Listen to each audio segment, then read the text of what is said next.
Kahit anong effort at kahit gaano ka-loyal itong si Jefferson pagdating sa pakikipagrelasyon, madalas daw na nauuwi pa rin sa kamalasan. Mailap daw kasi sa swerte sa relationship itong si kapatid nating Jefferson. Yan ay dahil madalas daw siyang maloko at mag-ghost na mga dinidiskartehan niya at mga nakikilala.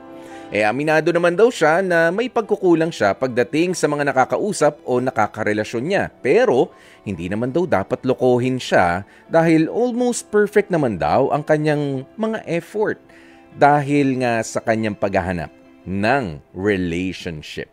Kaya naman kausapin na po natin mula sa Lagro, Quezon City, 24 years old, Jefferson. Magandang tanghali sa'yo. Hello. Kuya Poy, magandang tanghali po. Oo, Jefferson. Maraming salamat ha. Ikaw ba nagtatrabaho na o nag-aaral pa? May trabaho po ako. Okay. Jefferson, nagkaroon ka na ba ng girlfriend dati o never pa talaga? Ligaw-ligaw lang?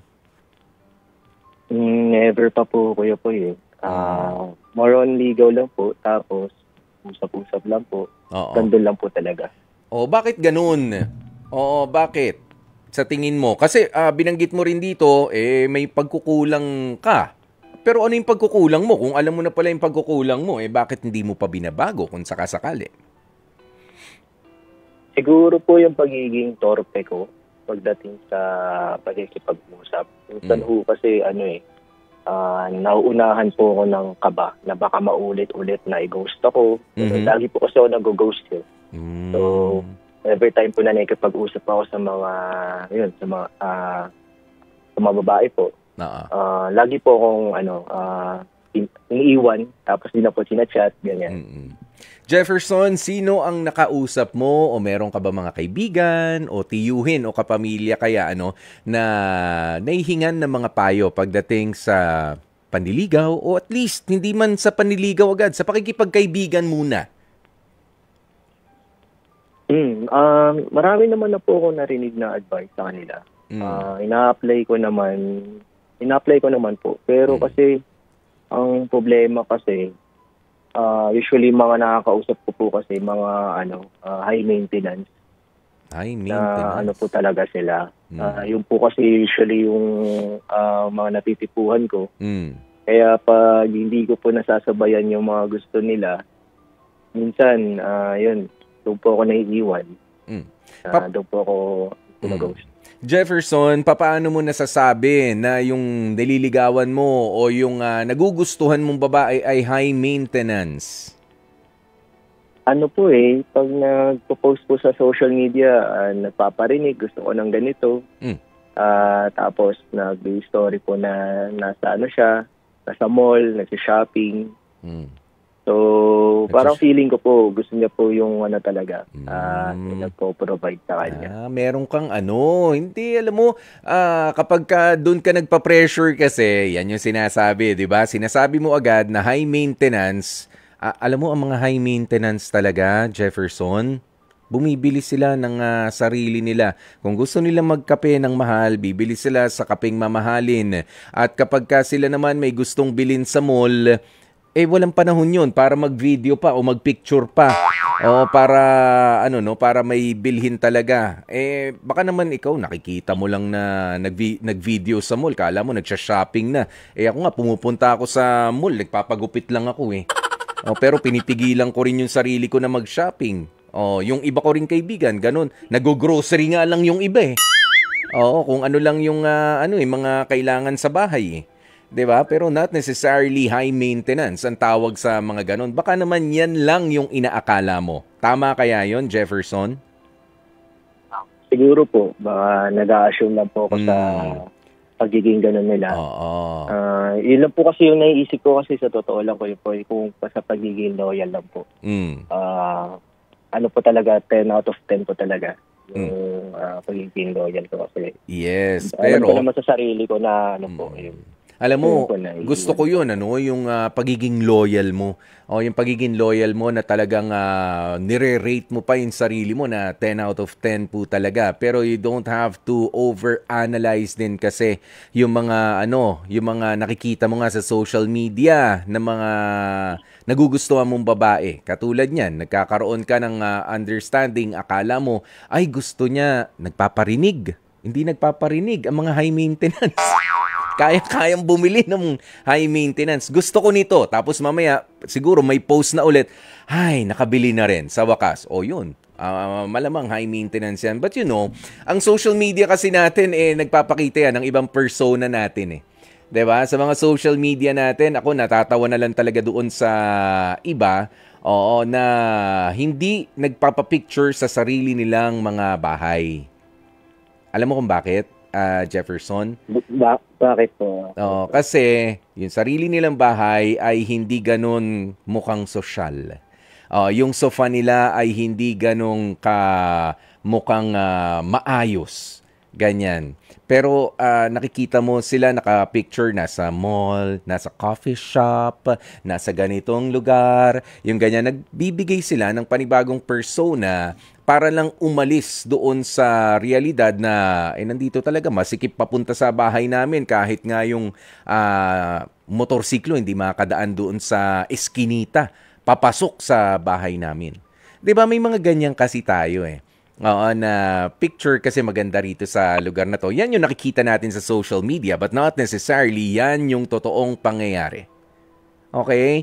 Kaya wag mong i-overanalyze nga at wag mong paliitin yung sarili mo o maliitin nga yung sarili mo na high maintenance tong babaeng ito, hindi kami bagay. Hindi ka for all you know, 'di ba? For all you know, Jefferson match naman kayo or yun nga, meron lang siyang pinoportray na image, imahe na ganito ako, ganyan ako kasi hindi talaga. 'Di ba? Hindi ko sinasabi na hindi nagpapakatotoo yung tao. It's just that yan yung temporary escape kasi sa realidad. 'Di ba? Nakakatawa, no? Sabi ko, wag mong i-overanalyze pero ako ino-overanalyze ko yung mga pangyayari para i-simplify para sa iyo. Para i-simplify para sa iyo. 'Di ba? Na para makita mo yung mga anggulo na ganito. Basta ikaw, sabi mo nga ay loyal na loyal, may respeto ka sa babae. Wag ka ring judgmental sa kanilang mga ipinopost sa social media. Kilalanin mo sila ng personal. Ikaw ba ay nagtsatsaga talaga na makilala on a personal level ang isang tao o nakabase ka rin sa social media? Iba rin kasi talaga yung nakikita mo sa social media Hindi, yung sa social media po, ano lang po yun, personal analysis ko lang po yun. Na lumalabas naman po kami, nagde-date. Nagko-ano po kami, kumakain po kami sa labas, nagko-coffee, ganyan. Tapos pag nag-uusap po kasi kami, yun, mayroon nga po kasi sila mga ideal guys na gano'n. So, ako kasi, ang kaya ko lang po kasi talaga mabigay yung pagiging, yung loyalty ko at yung pagmamahal din. Though nakakapagbigay rin po ako, nakakapagpa-deliver din ako ng ng pagkain nila. Sa delivery app. Kunyari, may gusto silang kainin. Pero hanggang doon lang po yung nagagawa ko. Hanggang doon lang, mag-ghost ka na. Tapos parang after ng mga ilang weeks, parang bigla na lang maglalaho. So, yun po yung parang nagtataka ako na binibigay ko naman lahat. Binibigay ko naman yung oras ko, yung resources ko. Pero yun po na pa rin po bigla lang po nawawala. Ang ibig sabihin lang niyan, Jefferson, hindi ka pa natatapat doon sa para sa'yo. At umiwas-iwas ka nga sa mga sa mga babaeng mga pabili. Talaga ba sila yung nagre-request ng gusto ko nito, bilan mo naman ako ng ganito? Sila nagpapabili? Hindi naman. Hindi naman. Pero umiwas ka sa mga ganon kasi may mga user. Gagamitin ka lang. Materyoso yung mga taong ganon na pabili naman ng ganito. Okay, libre ka naman. Nandiligaw ka pa lang. Yes, nagpapa-impress ka, pero yung ugali ninyo ang kinikilala ninyo. Ayan, kaya isipin mo na rin na nagpapakilala sa iyo ang tao kapag ka si pabili ng si pabili. 'Di ba? Medyo red flag 'yan.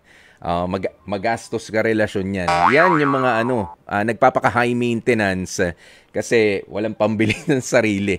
Turn off yan. Kaya easy ka lang. Easy ka lang, Jefferson. Mas mag-invest ka doon sa personal na pagkilala sa mga sa mga maliligawan, madidiskartehan, relax ka lang. Tapos, mas mag-invest ka doon sa friendship na binubuo ninyo. Huwag kang diretso ka ba agad sa panliligaw? One time lang po, dumiretso po ako sa panliligaw. Tapos, na-realize ko po na parang dapat, friendship po muna dapat. Yes. Pero po kasi, yun nga po, habang nag-uusap, yung letting to know, bigla na rin din po talaga nawawala. Hindi po talaga siya consistent kahit hindi naman po ako nanliligaw. Okay.